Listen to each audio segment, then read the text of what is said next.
Hello बच्चों, I hope आप सभी अच्छे होंगे। और हम स्टडी कर रहे थे सरफेस एरिया एंड वॉल्यूम।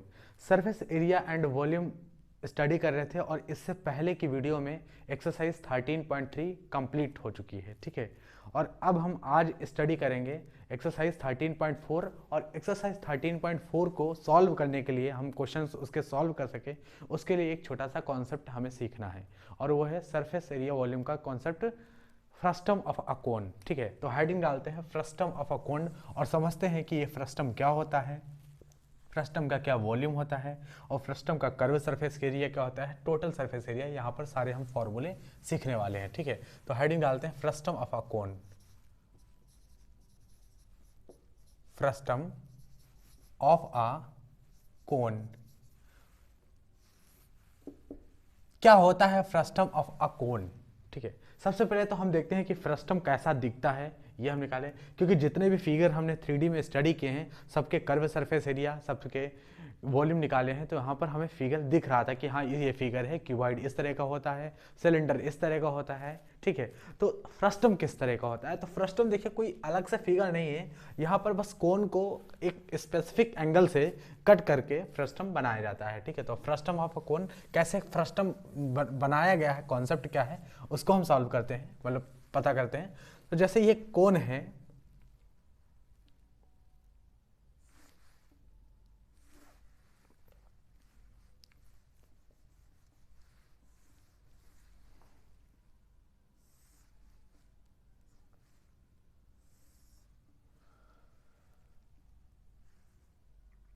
तो ये कोई कोन है, ठीक है, ये कोन है, इसका नाम रख देते हैं हम वी ए बी। एक कोन है वी ए बी, ठीक, वी ए बी एक कोन है। अब हम एक स्पेसिफिक एंगल के थ्रू हम इस कोन को कट करते हैं। जैसे कोई सॉलिड कोन है, सॉलिड कोन को हम ऐसे कट करते हैं, बिल्कुल इस एंगल के थ्रू हम कट करते हैं, ऐसे सॉलिड, मतलब इस कोन को इस एंगल के थ्रू हमने कट कर दिया, ठीक है। तो इस एंगल से कट करने से होगा क्या कोन का, अब आप देखो, ठीक है। और ये जो हमने जिस कट किया है वो पैरेलल, यानी ये जो बेस है, ये वाला जो बेस है, इस बेस के पैरेलल ही हमने कट कर दिया, ठीक।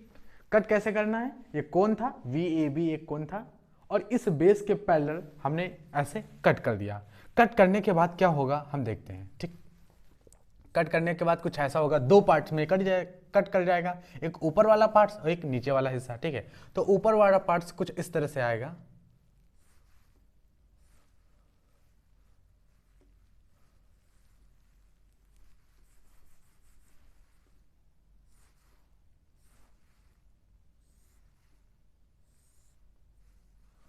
तो ये ऊपर वाला पार्ट्स आ जाएगा और ये एक आ जाएगा नीचे वाला हिस्सा।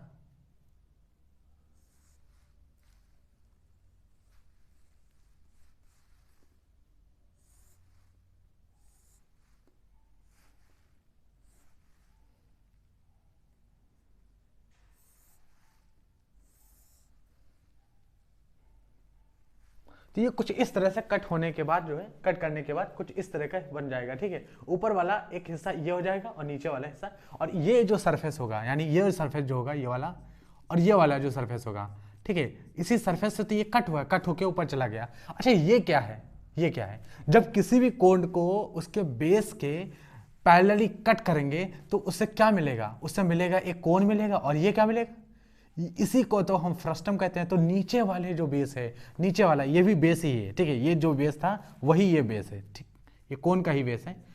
तो ये जो सरफेस मिला, ये जो आपको 3D फिगर मिला, इसी को कहते हैं फ्रस्टम। इसी को क्या बोलते हैं, फ्रस्टम बोलते हैं, ठीक है। तो this is called the frustum, इसी को फ्रस्टम बोलते हैं, इसी को फ्रस्टम बोलते हैं। और यही फ्रस्टम ऑफ अ कोन कहलाता है। क्यों, क्योंकि कोन से ही तो बना हुआ है, कोन को ही पैरेलल कट के हैं, बेस के पैरेलल, तो कोन से ही जब बना हुआ है तो इसी को फ्रस्टम ऑफ अ कोन कहते हैं, ठीक है। अच्छा एक बात हम यहाँ पर देख लेते हैं, एक बात कैसे, अब यहाँ पर आपको फ्रस्टम ऑफ अ कोन जो बन गया है, आपको पता चल गया कि दिखता कैसा है, फ्रस्टम ऑफ अ कोन कैसा दिखता है ये आपको पता चल गया। मान लेते हैं इन पॉइंट को हम नाम रख देते हैं ए डैश और बी डैश, ठीक है, इन पॉइंट को नाम, क्योंकि इस एंगल के थ्रू कट किए ना। इस पैरेलल के थ्रू कट किए हैं, ठीक है। तो इसका नाम रख देते हैं ए डैश बी डैश, ठीक है। आपको पता चल गया कि फ्रस्टम क्या होता है, ये चीज तो पता चल गई भाई, फ्रस्टम क्या होता है, ये चीज पता चल गई कि ये फ्रस्टम होता है, ठीक। अब इस फ्रस्टम का हमें सारी चीजें जाननी है। जैसे इस फ्रस्टम का क्या हमें सीखना है, तो इस फ्रस्टम का सीखना है हमें। सबसे पहले तो हम इस फ्रस्टम का क्या लिखेंगे, कर्व सरफेस एरिया, ठीक। इस फ्रस्टम का लिखेंगे कर्व सरफेस एरिया, ठीक। तो सबसे पहली बात हम यहाँ पर लिखते हैं, तीन चीजें हमें सीखनी होंगी और तीनों चीजें हम यहाँ पर लिखने वाले हैं, ठीक है। Curve surface area of frustum of a cone, ये फ्रस्टम है, ये फ्रस्टम है, इसका कर्व सरफेस एरिया क्या होगा, तो curve surface area of frustum, frustum का कर्व सरफेस एरिया क्या होगा, तो कर्व सरफेस एरिया फ्रस्टम का होगा, जिसको हम एस से डिनोट करते हैं, एस से।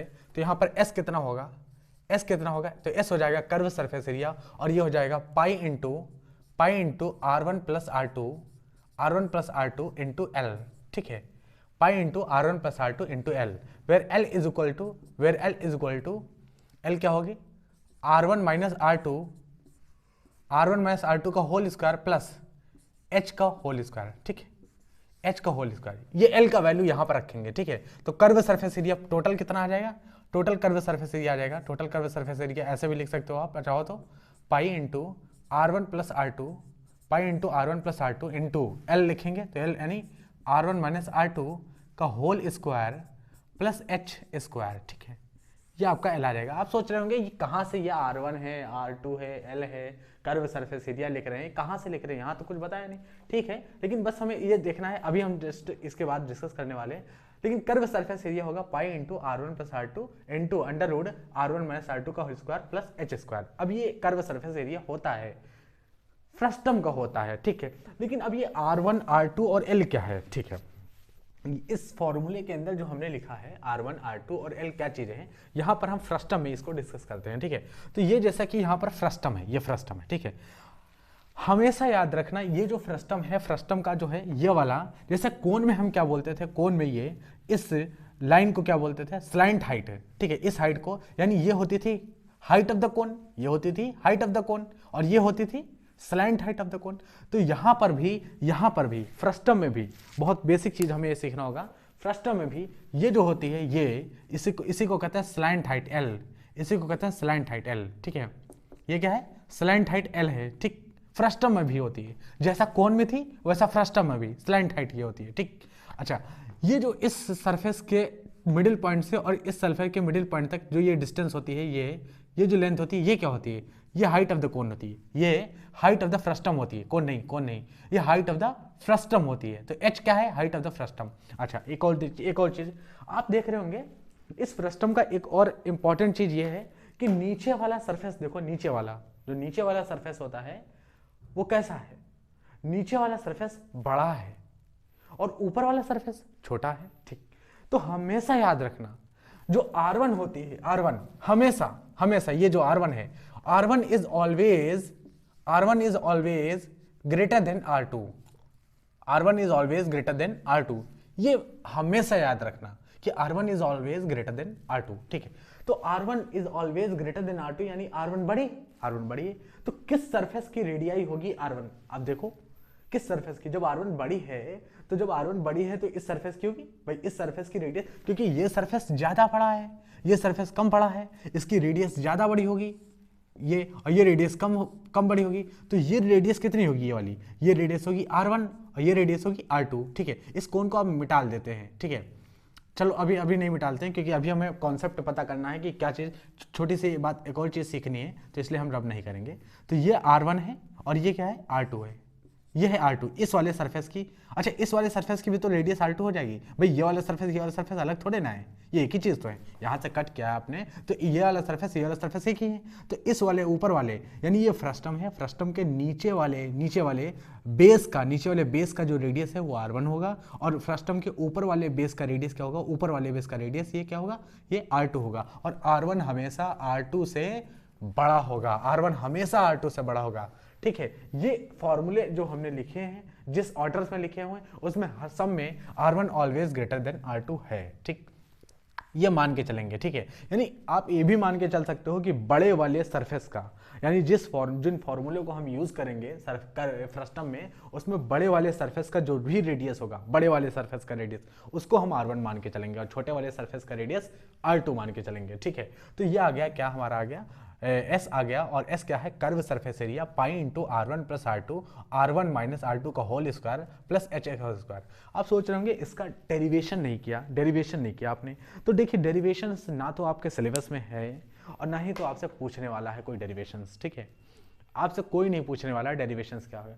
आपको सिर्फ फॉर्मूले ही अगर आपने याद कर लिए, फॉर्मूलों का यूज करना सीख लिए, बस सिर्फ इतना ही काफी आपके लिए है। आपसे कोई डेरिवेशंस नहीं पूछने वाला है, इसलिए डायरेक्ट हमने curve surface area of frustum लिख दिया, ठीक है। तो curve surface area of frustum कितना होगा, pi into R1 plus R2 into L. L क्या है, slant height of the frustum, slant height of the cone ना slant height of the cone नहीं, फ्रस्टम का स्लैंट हाइट, ठीक देंगे आपको जैसे flat slant height of the cone देते थे, ऐसे slant height of the frustum देंगे। अभी हम क्वेश्चन सॉल्व करने वाले हैं, इसके बाद जो है एक्सरसाइज 13.4 जो है 13.3 कंप्लीट हो गई। 13.4 जब सॉल्व करेंगे तब हम एक एक चीज यहाँ पर बताएंगे, बस आपको ये चीज समझनी है और फिर कैसे यूज करनी है ये भी हम करके दिखाने वाले हैं। तो कर्व सरफेस एरिया आ गया यहाँ पर, कर्व सरफेस एरिया का पाई into R1 plus R2 into L, और एल का वैल्यू क्या होगा, एल का वैल्यू ये होता है, ठीक है। और ये हो जाएगा, यानी एल का वैल्यू अगर ये है तो इस एल की वैल्यू ये जो है इसको हम यहाँ पर रखेंगे, तो यहाँ पर हमने रख दिया। तो कर्व सरफेस एरिया एस से आ गया pi into R1 plus R2 under root R1 minus R2 का whole square plus L H का होल स्क्वायर, ठीक है। अब आप देख लेंगे ये वाला जो टर्म है, ठीक है, कर्व सरफेस एरिया हो गया, ये एल कैसे निकाले होंगे, ये वाला जो टर्म आ गया, ये वाला टर्म ये कैसे निकाले होंगे। तो आप देखो यहाँ पर आके देखो एक चीज, एक बहुत छोटी सी बात यहाँ पर ध्यान रखो, करना क्या है, एल निकालना है ना। तो आप देखो ये एल है, बिल्कुल एल है। अच्छा ये कितना है, ये टोटल कितनी, टोटल ये R1 है, बिल्कुल R1 है। ये कितनी है, R2 है। आप ना एक लाइन यहाँ से इस वाले सरफेस से और इस वाले सरफेस पे एक परपेंडिकुलर ड्रा कर दो, तो ये वाला जो एंगल होगा वो कितना होगा, ये वाला एंगल 90 डिग्री होगा, ठीक है। इसका मतलब ये वाला एंगल कितना हो जाएगा, ये वाला 90 डिग्री एंगल हो जाएगा, ये वाला एंगल 90 डिग्री हो जाएगा। अगर 90 डिग्री हो जाएगा तो ये वाली लेंथ कितनी है, आप बताओ, ये वाली लेंथ कितनी, ये वाली, तो ये पूरी की पूरी कितनी थी, R1, और इतनी जो है, इतनी कितनी है, ये वाली, ये R2 है। तो पूरी R1 है, इतनी R2 है, तो R1 में से R2 निकाल देंगे तो ये वाली लेंथ मिल जाएगी। तो ये वाली लेंथ कितनी है, ये वाली R1 माइनस R2, इतना तो समझ में आया, ये जो लेंथ बच गई, अरे इससे परपेंडिकुलर ड्रा किए हैं, 90 डिग्री बन गया। तो टोटल थी R1 और यहाँ तक तो R2 है, तो ये R2 हो गई, तो टोटल में से R2 निकाल दिया तो ये वाली मिल गई, R1 माइनस R2। अच्छा ये पता है बिल्कुल, ये देखो, ये जितनी लेंथ ये होगी उतनी ही तो लेंथ होगी, दो सरफेस के बीच की जो लेंथ होगी, परपेंडिकुलर लेंथ, वो h है, हाइट ऑफ द फ्रस्टम है ये, तो ये भी तो h होगी, तो ये भी h होगी, ठीक है, ये भी h होगी, ठीक है। तो ये कितनी है, ये है R1 माइनस R2 और ये है H और ये है L। तो हम ये समझ रहे हैं कि ये देखो राइट एंगल ट्रायंगल पूरा बन गया कि नहीं, पूरा राइट एंगल ट्रायंगल बन गया। अगर ये राइट एंगल ट्रायंगल है तो हमें ये पता है कि राइट एंगल ट्रायंगल है तो h स्क्वायर प्लस, हम लिखेंगे h स्क्वायर प्लस, ठीक है, परपेंडिकुलर और बेस का स्क्वायर, तो R1 माइनस R2, ठीक है, परपेंडिकुलर का स्क्वायर, बेस का square is equal to L square हो जाएगा, एल स्क्वायर। तो एल का स्क्वायर हटाएंगे यहाँ से, एल का स्क्वायर हटाएंगे तो ये अंडर रूट आ जाएगा। क्या ये एल आ गया, क्या एल यही लिखा हुआ है क्या यहाँ पर, हाँ देखो बिल्कुल एल बिल्कुल वही लिखा हुआ है।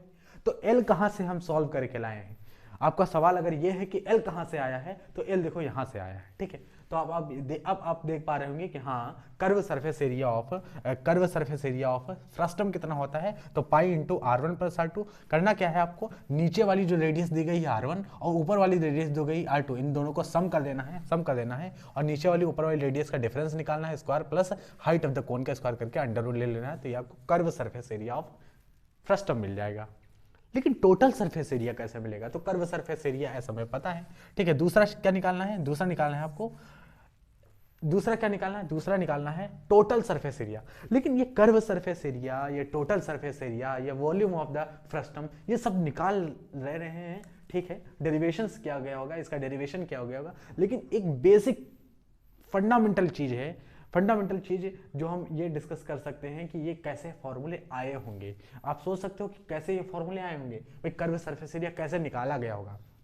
अगर आपको ये जानना है कि कर्व सरफेस एरिया आया कैसे होगा, टोटल सरफेस एरिया कैसे आया होगा, क्या चीज मान के लाई गई होगी, भाई एक डेरिवेशन करने का भी कुछ ना कुछ डेरिवेशंस करने के लिए भी माना जाता है, डायरेक्ट कोई डेरिवेशंस ऐसे नहीं निकल के आता है, ठीक है। तो निकालने का एक सिंपल सा कॉन्सेप्ट ये है कि ये देखो ये बड़ा सा कोण है, बिल्कुल बड़ा सा कोण है, इस कोण को जब यहाँ से कट करोगे तो एक छोटा सा कोण निकलेगा, ठीक। अब देखो हम करेंगे क्या, टोटल बड़े कोण का क्या है, कर्व सरफेस एरिया निकाल लेंगे, बड़े कोण का कर्व सरफेस एरिया या जो पहले कोण था उसका कर्व सरफेस एरिया निकाल लेंगे, ठीक है। और इसको कट करने के बाद एक कोण बाहर निकल गया, एक कोण बाहर निकल गया, तो इस कोण का कर्व सरफेस एरिया निकालना हमें आता है, बिल्कुल आता है। इस कोण का भी तो कर्व सरफेस एरिया निकालना हमें आता है, ये तो कोण ही है ना, इसका तो कर्व सरफेस एरिया निकालना आता है। तो टोटल कर्व सरफेस एरिया से, यानी जो इस कोण का कर्व सरफेस एरिया है, इस कर्व सरफेस एरिया से, इस कोण के कर्व सरफेस एरिया से इस कोण का कर्व सरफेस एरिया सब्ट्रैक्ट कर देंगे। जैसे ही सब्ट्रैक्ट करोगे इसका कर्व सरफेस एरिया आ जाएगा। तो उसमें कोई इसका नहीं निकालना है, निकालना कर्व सरफेस एरिया इसका है, उसके बाद इसके कर्व सरफेस एरिया से इसके कर्व सरफेस एरिया को माइनस करना है, इसका कर्व सरफेस एरिया आ जाएगा। इसके वॉल्यूम को निकालेंगे और फिर इसके वॉल्यूम को माइनस करेंगे, क्योंकि कोण का तो हमें सब कुछ पता है, कोण का वॉल्यूम पता है, कोण का कर्व सरफेस एरिया निकालना पता है, कोण का टोटल सरफेस एरिया निकालना पता है। तो इसका तो वॉल्यूम निकाल लेंगे और फिर इसका वॉल्यूम माइनस करेंगे तो इसका वॉल्यूम आ जाएगा। इसका टोटल सरफेस एरिया निकालेंगे और फिर इसका क्या है, इसका माइनस कर देंगे तो टोटल सरफेस एरिया, बिल्कुल नहीं। टोटल सरफेस एरिया में ऐसा नहीं होगा, कर्व सरफेस एरिया निकाल के टोटल सरफेस एरिया में करेंगे क्या, टोटल सरफेस एरिया में ये वाला बेस ऐड करना पड़ता है अलग से, ठीक। तो ये छोटी चीजें हैं, ठीक है। तो दूसरा हम जो टॉपिक स्टडी करेंगे, यहाँ पर curve surface area of frustum लिख लिया है, अब हम total surface area of frustum लिखने जा रहे हैं, ठीक है। तो total surface area of frustum कैसे लिखेंगे, total surface area, total surface area of frustum, ठीक है, frustum, total surface area of frustum, ठीक है। तो इसको अगर हम टी से कह ले, टोटल सरफेस एरिया को टी से कह ले, कैपिटल टी से कह ले, तो कितना होगा total surface area of frustum. तो यहाँ पर कैपिटल टी हो जाएगा, कैपिटल टी हो जाएगा, ये हो जाएगा एस प्लस कितना होगा, और बताओ एस प्लस कितना होगा। तो ये एस प्लस हो जाएगा पाई r1 square plus pi r2 square, ये हो जाएगा। भाई total surface area of frustum पूछा है ना, तो total surface area of frustum, तो कर्व सरफेस एरिया तो हमें पहले से पता है, ये देखो कर्व सरफेस एरिया हमें पता है कौन सा कर्व सरफेस एरिया होता है, जो कर्व होता है। तो ये कर्व सरफेस एरिया, ये वाला एरिया तो हमें पहले से पता है, ये वाला ऊपर जो कर्व एरिया है ये तो पहले से पता है कितना है, ये देखो लिखा हुआ है, ठीक है। तो हमने क्या किया, एस लिख दिया, भाई इसकी जगह तो हम एस लिख सकते हैं ना, इसकी जगह एस लिख सकते हैं, ठीक है। उसके बाद हमसे कहा गया टोटल निकालना है ना, टोटल निकालना है, तो कर्व पता है ना, इस वाले सरफेस का और इस वाले सरफेस का एरिया, फिर कहाँ लिखा, तो ये देखो इस वाले सरफेस का एरिया, ये तो सर्किल होगा ना, और सर्किल का एरिया लिखना हमें आता है, कितना होता है पाई r2 स्क्वायर, ये देखो पाई r2 स्क्वायर, इस वाले ऊपर वाले बेस का सरफेस का एरिया आ गया, और ये देखो नीचे वाले पाई r1 स्क्वायर, ये देखो पाई r1 स्क्वायर। तो total surface area s plus pi r1 square plus pi r2 square. अगर आप इसको एलोंगेट करके लिखना चाह रहे हो तो t बराबर कितना हो जाएगा, t बराबर हो जाएगा, यहाँ पर ये वाला फार्मूला लिख देते हैं, ठीक है। यहाँ पर ये वाला फार्मूला लिख देंगे तो टोटल सरफेस एरिया आ जाएगा, यानी हम ये लिख सकते हैं कि पाई टाइम्स r1 प्लस r2, पाई times r1 plus r2 into r1 minus r2 का होल स्क्वायर प्लस h का होल स्क्वायर, प्लस हम लिखेंगे पाई r1 square plus pi r2 square. ये क्या आ गया, ये आ गया टोटल सरफेस एरिया, ठीक है। ये फ्रस्टम का क्या होगा, टोटल सरफेस एरिया होगा, ठीक है, जिसको हमने टी से लिखा है total surface area of frustum. तो कितना होगा, ये आपका टोटल सरफेस एरिया होगा। बेसिकली ये जो चीज़ थी यहाँ पर जो हमने लिखी है, ये वाली चीज़, क्या ये वाली चीज़, ये वाली, ये क्या है, ये कर्व सरफेस एरिया है, ठीक है। इसीलिए हमने लिख दिया था यहाँ पर डायरेक्ट कि S प्लस ये दो बेस के एरिया लिख दिए थे, ये बेस का और इस बेस का एरिया, ठीक है, दोनों का एरिया लिख दिए थे, S में ऐड कर दिया था। तो ये आपका हो जाएगा टोटल सरफेस एरिया। अब हम लिखते हैं वॉल्यूम ऑफ, अब हम लिखेंगे वॉल्यूम ऑफ फ्रस्टम, ठीक है। तो वॉल्यूम ऑफ फ्रस्टम क्या होगा, तो इसका लिखते हैं वॉल्यूम ऑफ फ्रस्टम, ठीक है। तो अब यहाँ पर आई होप आपको अच्छे से समझ में आ गया होगा कर्व सरफेस एरिया कितना होता है और टोटल सरफेस एरिया कितना होता है। अब हम यहाँ पर करेंगे थोड़ा रब, उसके बाद लिखेंगे थोड़ा रब करेंगे, उसके बाद हम वॉल्यूम ऑफ फ्रस्टम लिखेंगे कि फ्रस्टम का वॉल्यूम क्या होगा और कैसे लाएंगे ये तो मुझे पता है, ठीक है। सबको बेसिक चीज पता है कि इसका वॉल्यूम निकाल लेंगे इस पूरे कोन का और इस कोन का वॉल्यूम माइनस कर देंगे, तो इस फ्रस्टम का वॉल्यूम अपने आप सॉल्व होकर आ जाएगा, ठीक है। तो हम इसे रब करने जा रहे हैं, उसके बाद वॉल्यूम लिखेंगे, ठीक है। तो अब हम सॉल्व करेंगे, मतलब फाइंड आउट करेंगे क्या, वॉल्यूम ऑफ फ्रस्टम, ठीक है। तो लिखते हैं वॉल्यूम ऑफ फ्रस्टम। फ्रस्टम का वॉल्यूम क्या होता है, तो V मान लेते हैं यहाँ पर। तो फ्रस्टम का वॉल्यूम V होता है और V बराबर कितना होता है 1/3 पाई H इंटू 1/3 पाई H into R1 square plus R2 square plus R1 R2, ठीक है। ये होता है वॉल्यूम ऑफ फ्रस्टम। फ्रस्टम का वॉल्यूम है 1/3 पाई H। H क्या होता है, H है यहाँ पर height of the frustum, height of the cone नहीं, यहाँ हाइट ऑफ द फ्रस्टम है और H हमने बना दिया है कि ये हाइट ऑफ द फ्रस्टम है, ठीक है। इस सरफेस से इस सरफेस के बीच का जो परपेंडिकुलर डिस्टेंस वो H है, हाइट ऑफ द फ्रस्टम। तो यहाँ पर 1/3 पाई H और R1 square R2 square plus R1 R2, ठीक है। तो ये हो जाएगा वॉल्यूम ऑफ फ्रस्टम, ठीक है। अगर कहीं कंफ्यूजन है तीनों फॉर्मूले में, इससे पहले जो दो फॉर्मूले हमने लिखा कर्व सरफेस एरिया का और दूसरा फॉर्मूला लिखा टोटल सरफेस एरिया का, अगर किसी भी फॉर्मूले में कोई कंफ्यूजन है तो आप यहाँ पर लिख लो, ठीक है। आप यहाँ पर लिख लो कि H क्या है, H में अगर कंफ्यूजन है तो H लिख लो, ठीक है। Height of frustum of cone का जो फ्रस्टम है उसका हाइट है H, उसके बीच के, ठीक है। R1 है बेस रेडियस और ऊपर, ठीक है। अब बेस रेडियस है, R1 क्या है कि बड़े सरफेस का रेडियस है, ठीक है। एंड R1 इज ऑलवेज, ये दो चीजें आपको आनी चाहिए, ठीक है। H क्या है, हाइट ऑफ द फ्रस्टम है और दूसरी R1 is always greater than R2, ठीक है। ये हमेशा पता होना चाहिए कि R1 हमेशा R2 से बड़ा होगा। जब ये चीज हमें सोच के, अभी हम यहाँ पर प्रॉब्लम सॉल्व करेंगे, जो क्वेश्चंस आपको दे रखे हैं तो उसमें अभी सारी चीजें जब यूज करेंगे तब आपको कॉन्फिडेंस और बढ़ जाएगा, ठीक है। तो ये वॉल्यूम ऑफ फ्रस्टम होगा 1/3 पाई H R1 square into R1 square plus R2 square into R1 R2, ठीक है। तो इतना ही थ्योरी था आपके फ्रस्टम ऑफ कोन में और इतना ही थ्योरी है यहाँ पर दिया गया है। और इसके बाद जो है हमें एक्सरसाइज जो है सॉल्व करनी है और आई होप आपको एग्जाम्पल समझ में आ गए होंगे। बहुत ही सिंपल तरीके से दिए गए हैं और यहाँ पर अगर हम यहाँ एक्सरसाइज अगर आप सॉल्व कर लेंगे तो एग्जाम्पल्स अपने आप सॉल्व हो जाएंगे, ठीक है। तो सबसे पहले हम चलते हैं एक्सरसाइज 13.4 की तरफ और एक्सरसाइज 13.4 में देखते हैं क्या चीज़ें हमसे पूछी गई हैं।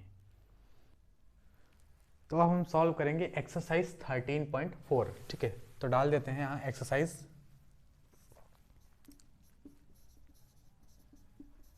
13.4। एक्सरसाइज 13.4 में हम एक एक क्वेश्चंस डिस्कस करेंगे। तो किसी भी क्वेश्चंस में अगर आपको प्रॉब्लम है, समझ में नहीं आ रहा है, तो कोई बात नहीं, यहाँ पर सारी चीज़ें समझ में आपके आ जाने वाली हैं। तो क्वेश्चन नंबर 1 देखते हैं क्या है। A drinking glass is in the shape of a frustum of a cone of height 14 centimetre. The diameter of 2 circular end are 4 centimetre and 2 centimetre. Find the capacity of glass. देखिए question बिल्कुल फॉर्मूले पर based question है। Question number 1 जो है बहुत ही simple है और फॉर्मूले पर बेस्ड है। आप तुरंत फ्रस्टम ऑफ कोन बना लीजिए, ठीक है। फ्रस्टम ऑफ कोन बनाएंगे तो कैसा फ्रस्टम ऑफ कोन है आपको पता ही है कि फ्रस्टम ऑफ कोन किस तरह का होता है। तो हम यहाँ पर फ्रस्टम ऑफ कोन बनाते हैं।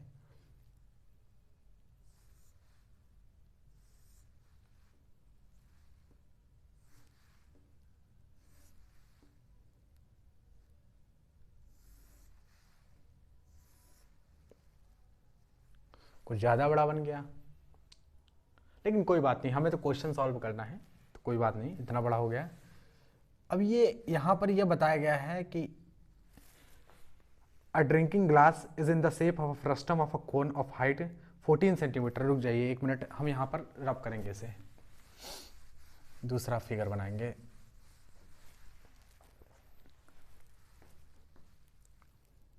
ड्रिंकिंग ग्लास बनाते हैं और ड्रिंकिंग ग्लास जो होता है वो फ्रस्टम के टाइप का होता है, फ्रस्टम के टाइप का। तो इस तरह से ड्रिंकिंग ग्लास बनेगा।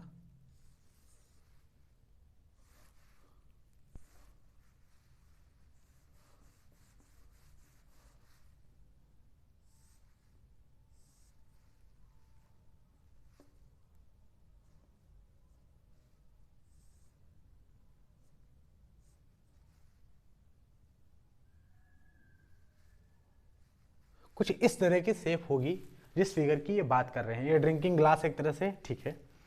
फिर इसमें ये बताया गया frustum of cone height 14 centimetre. ये जो हाइट दे रखी है, हाइट, यहाँ पर स्लैंट हाइट की बात नहीं की है, यहाँ पर हाइट की बात किए हैं। तो हाइट मतलब इस सरफेस और इस सरफेस, इस वाले सरफेस और इस वाले सरफेस के बीच की डिस्टेंस की बात किए, कितना 14 सेंटीमीटर, ठीक है।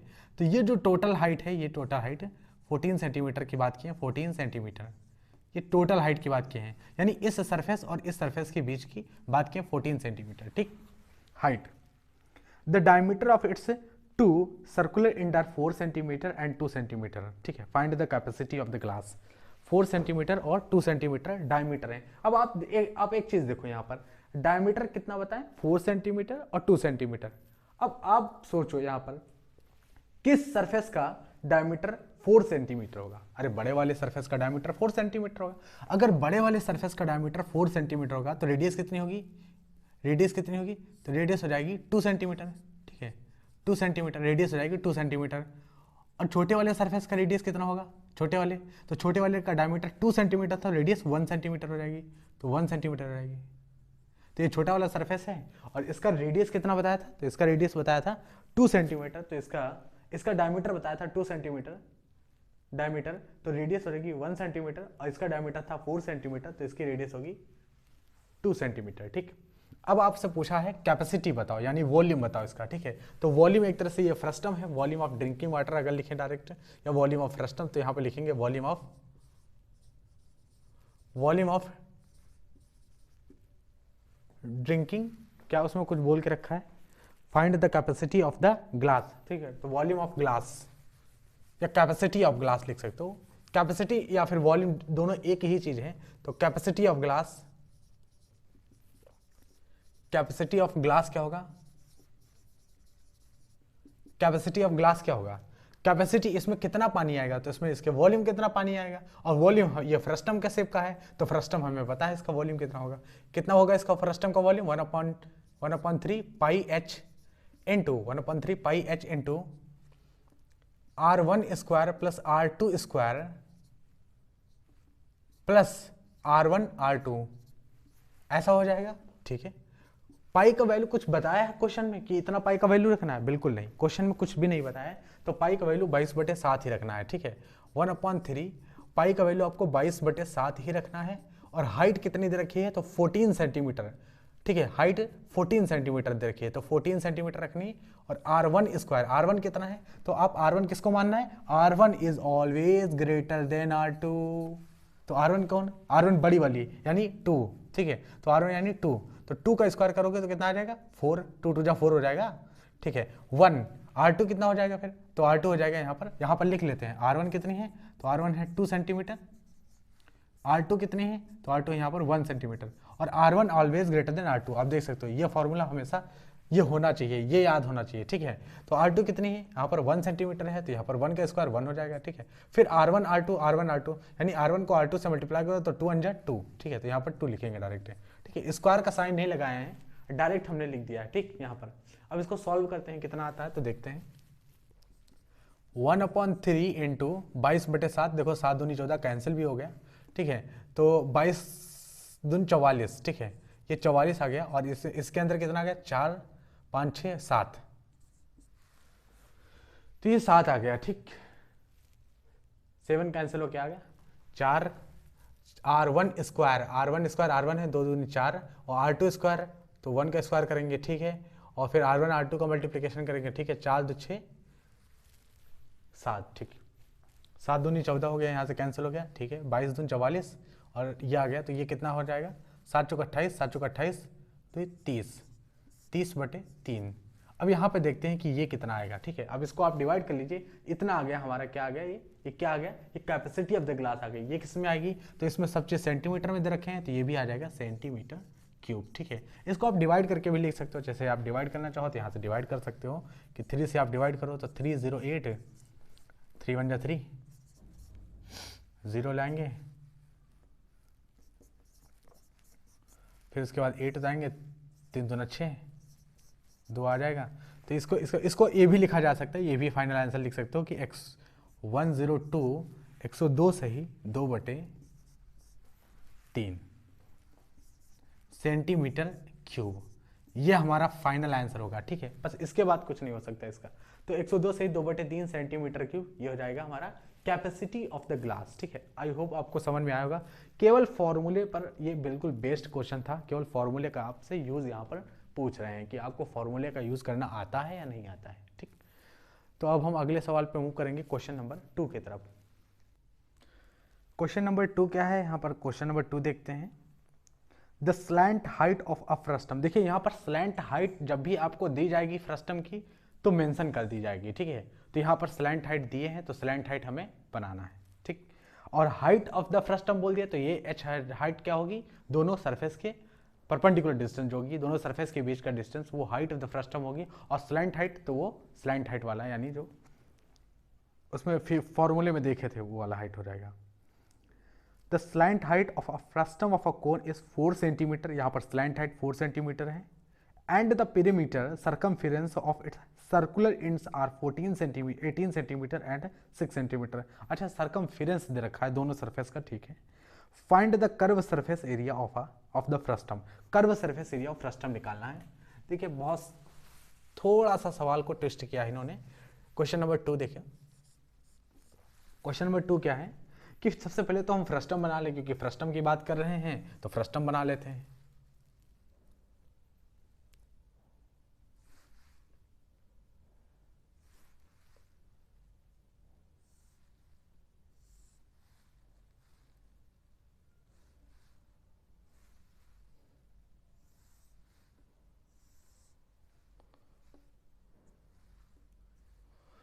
तो ये है फ्रस्टम, ठीक।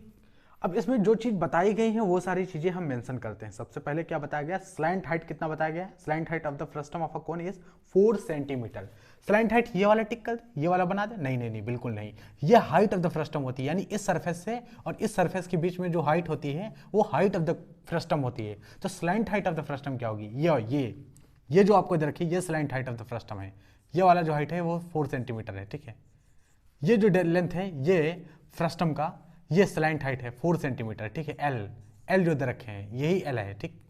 अच्छा, अब आपको दे रखे हैं दोनों बेस का, दोनों सरफेस का सरकमफेरेंस दे रखे हैं। क्या सरकमफेरेंस, एक का 18 सेंटीमीटर और एक का दे रखे हैं 6 सेंटीमीटर। आप एक चीज ऑब्जर्व करो, सरकमफेरेंस होता क्या है, सरकमफेरेंस होता है 2 पाई आर, ठीक। 2 पाई आर होता है। अब सरकमफेरेंस किसका बड़ा होगा, तो ऑब्वियसली बात है क्या, सरकमफेरेंस इसका बड़ा होगा। इसका मतलब इसका सरकमफेरेंस कितना दे रखे हैं, तो इसका सरकमफेरेंस दे रखे हैं 18 सेंटीमीटर और इसका सरकमफेरेंस कितना दे रखे हैं, तो इस वाले का सरकमफेरेंस दे रखे हैं 6 सेंटीमीटर, ठीक है। कितना दे रखे, 6 सेंटीमीटर, 6 सेंटीमीटर। और एक छोटी सी बात यहाँ पे पूछ रखे हैं कि find the curve surface area of the frustum. Curve surface area of the frustum, ठीक है। Curve surface area of frustum निकालते हैं। तो आप एक चीज देखो कि curve surface area of frustum में क्या क्या चीजें जरूरत पड़ती हैं। तो हम लिखते हैं यहाँ पर curve surface area of frustum. Curve surface area of frustum क्या होगा, तो बहुत सिंपल सी बात है। कर्व सरफेस एरिया को हम क्या लिखते हैं, एस से लिखते हैं। तो यहाँ पे एस लिख देंगे। यहाँ पर एस कितना हो जाएगा, तो पाई एस कितना हो जाएगा, pi into R1 plus R2 into L. यही तो कर्व सरफेस एरिया होगा, पाई R1 plus R2 into L हो जाएगा कर्व सरफेस एरिया। यही अभी हमने फॉर्मूला सीखा है, ठीक है। पाई का वैल्यू कुछ बताएं, बिल्कुल नहीं, कुछ नहीं बताएं। तो यहाँ पर हम लिखेंगे पाई का वैल्यू नहीं बताएं तो ठीक है, पाई का वैल्यू हम नहीं रखेंगे अभी, ठीक है। रेडियस बताओ, एक इस सरफेस का और इस सरफेस का रेडियस बताओ। अब हमें R1 is always greater than R2, ये फॉर्मूला हमें ये चीज आपको याद होनी चाहिए, फॉर्मूला नहीं, ये चीज याद होनी चाहिए। क्योंकि अगर ये चीज में याद नहीं है तो आप गलती कर बैठोगे, कहीं ना कहीं तो गलती कर ही दोगे। जैसे आप टोटल सरफेस एरिया लिखोगे, हो सकता है उसमें गलती हो जाए। तो R1 हमेशा बड़ा होगा R2 से, इसका मतलब यहाँ R1 रखनी है, बड़ी वाली रेडियस रखनी है। चलो बड़ी वाली रेडियस देखते हैं कहाँ पर है, लेकिन बड़ी वाली रेडियस तो इसमें दे नहीं रखी, इसमें तो सरकमफेरेंस दे रखा। अच्छा, सरकमफेरेंस इस वाले सरफेस का सरकमफेरेंस कितना है, 18 सेंटीमीटर। लेकिन सरकमफेरेंस होता कितना है, 2 पाई आर ना। तो इसका मतलब 2 पाई आर बराबर होगा 18 सेंटीमीटर। भाई इस वाले सरफेस का सरकमफेरेंस 18 सेंटीमीटर, तो 2 पाई आर बराबर होता है 18 सेंटीमीटर। इसका मतलब 2 से ये कैंसिल हो गया और 2 9 18, ठीक। अच्छा, तो यहाँ से पाई आर कितना आ गया, पाई आर कितना आ गया, 9 आ गया। पाई आर 9 के बराबर आ गया। तो आर कितना आ गया, रेडियस बताओ ना हमें तो रेडियस वहाँ जरूरत है, हमें इसकी जरूरत नहीं है 9, ठीक है। पाई आर की हमें रेडियस की जरूरत है। तो आर बराबर हो जाएगा, पाई उधर जाएगा तो 9 बटे पाई हो जाएगा, ठीक है। 9 बटे पाई हो जाएगा। रेडियस कितनी होगी, 9 बटे पाई, ठीक है। अब देख रहे हो रेडियस कितनी आ गई 9/पाई। ये किसकी रेडियस आई है? अरे इस वाले सरफेस की रेडियस आई है, तो इस वाले सरफेस की रेडियस कितनी हो जाएगी 9/पाई। इस वाले सरफेस की रेडियस हो जाएगी 9/पाई। तो क्या इस वाले सरफेस की रेडियस निकाल पाएंगे? बिल्कुल निकाल पाएंगे। कैसे? ये क्या है? इस वाले सरफेस का सरकमफेरेंस, लेकिन सरकमफेरेंस होता है 2πr। 2πr इसके बराबर हो जाएगा 6 सेंटीमीटर के, तो 2×3 6 हो जाएगा। तो पाई आर कितना हो जाएगा? तो पाई आर हो जाएगा 3 के बराबर। तो रेडियस बताओ ना हमें, तो रेडियस हो जाएगी 3/पाई के बराबर। ठीक है, ये रेडियस किसकी आई है? तो ये रेडियस आई है इस वाले सरफेस की रेडियस आई है। ठीक है, इस वाले सरफेस का रेडियस आया है ये जो रेडियस आया है इस वाले सरफेस का रेडियस आया है। ठीक, तो बड़ा वाला रेडियस, ठीक है, बड़ा वाला रेडियस कौन सा है? तो बड़े वाले सरफेस का बड़ा रेडियस, छोटे वाले सरफेस का छोटा रेडियस। इसका मतलब ये क्या है? R1 बड़ा होना चाहिए, इसका मतलब ये है R1 और ये है R2। ठीक, तो R1 कितनी है? 9/पाई। ठीक है, R1 कितनी है? 9/पाई। तो यहाँ पर R1 लिख देंगे 9/पाई।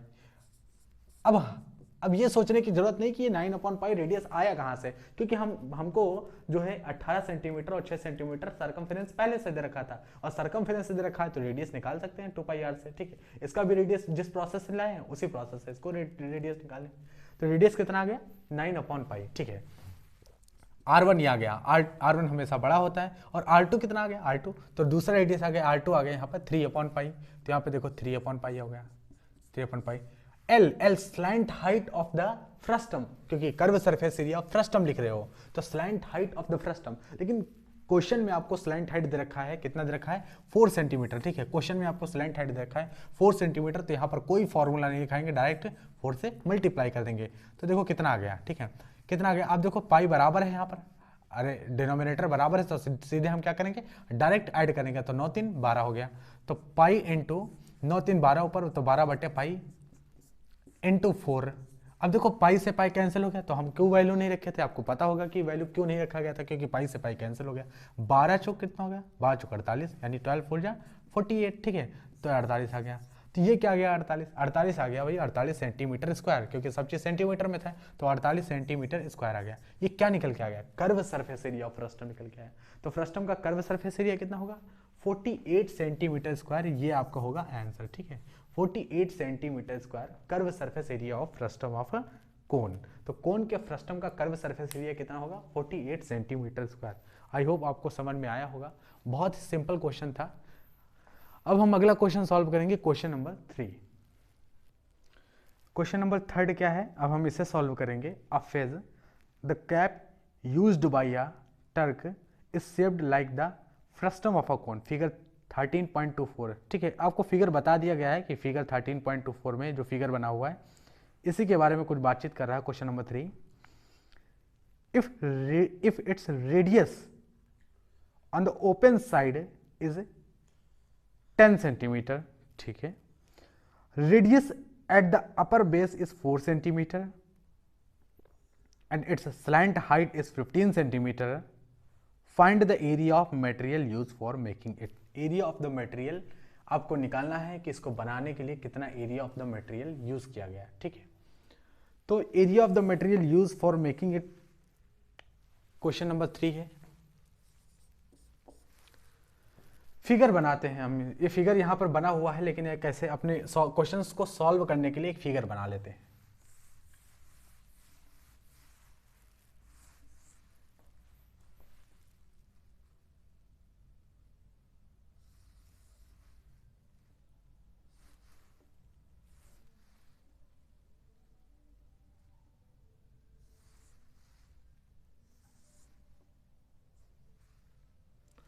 कुछ इस तरह का फिगर जो है बुक में बनाया हुआ है, और इसमें कुछ डायमेंशंस दे रखे हैं हमें।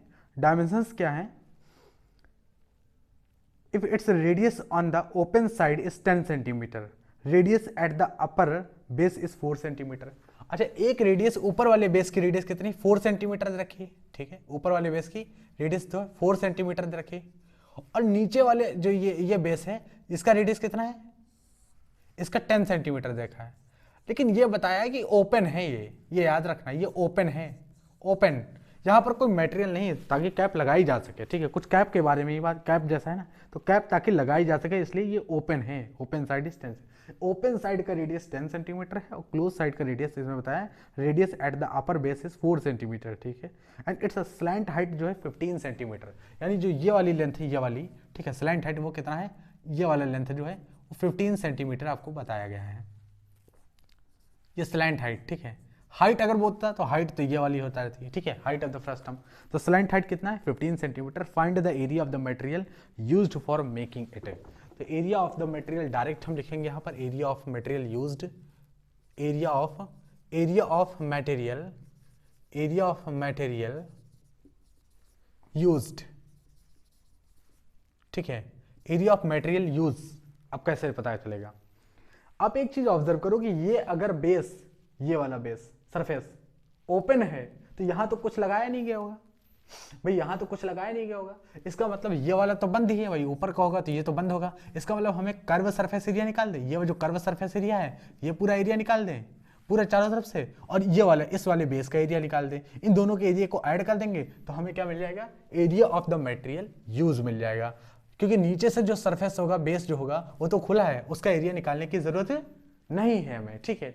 बस यही कर्व सरफेस एरिया और इस ऊपर वाले बेस का एरिया निकालना। तो area of the material use curve surface area लिखेंगे, ठीक है। तो यहां हम लिखेंगे curve surface area of frustum plus भाई कर्व सरफेस एरिया फ्रस्टम में ये सारा एरिया आ जाएगा, ऊपर टॉप एरिया लिख दें, या फिर इसमें क्वेश्चंस में क्या बताया है कि radius at the upper basis, ठीक है। तो area of the upper base, ठीक है, यहां पे लिखेंगे एरिया ऑफ अपर बेस, ठीक है, उसका लिख देंगे। Curve surface area of frustum क्या होगा, फ्रस्टम का कर्व सरफेस एरिया क्या होगा, तो फ्रस्टम का कर्व सरफेस एरिया होगा, pi into R1 plus R2 into L, curve surface area होता है फ्रस्टम का। और area of the upper base, तो अपर बेस तो सर्कुलर होता है, ठीक है। तो अपर बेस अगर सर्किल है तो पाई R स्क्वायर हो जाएगा, पाई R स्क्वायर।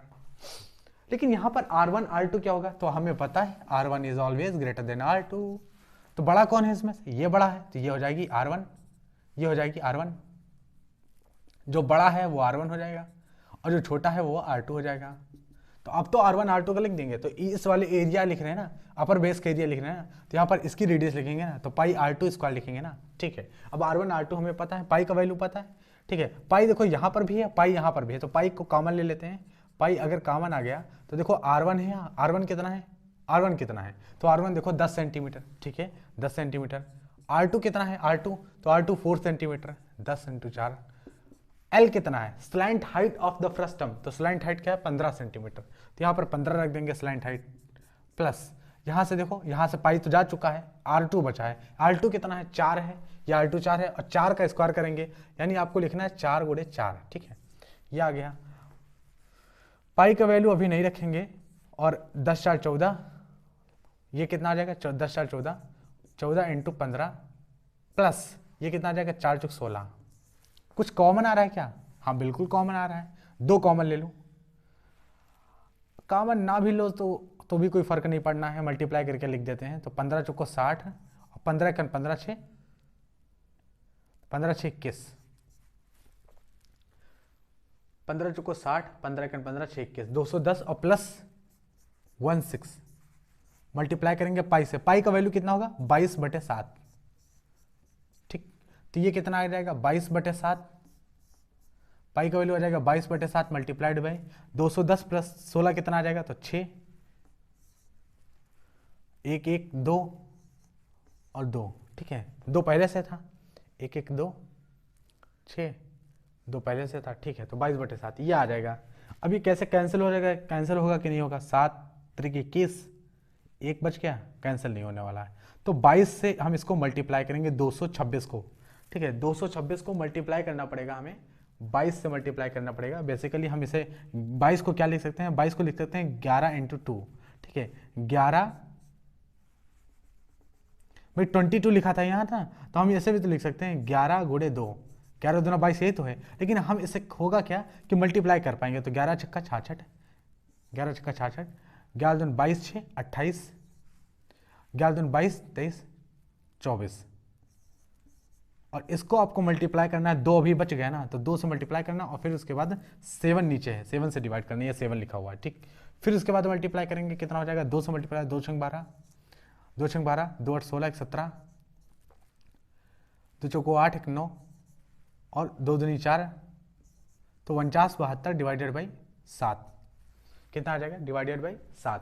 अब इसको आप डिवाइड करो, इस चीज को ये डिवाइड करो, यही हमारा फाइनल आंसर होगा। क्या निकालना था, area of the material use, तो यही हमारा एरिया आ जाएगा। अब इसको डिवाइड करेंगे, ठीक है, तो इसको डिवाइड करते हैं, 7 से डिवाइड करते हैं, 7 से 4 9 और 7 2, तो 4 9 7 2 कितना आ जाएगा, 7 7 49, कैंसिल हो गया, ये 7 आ गया,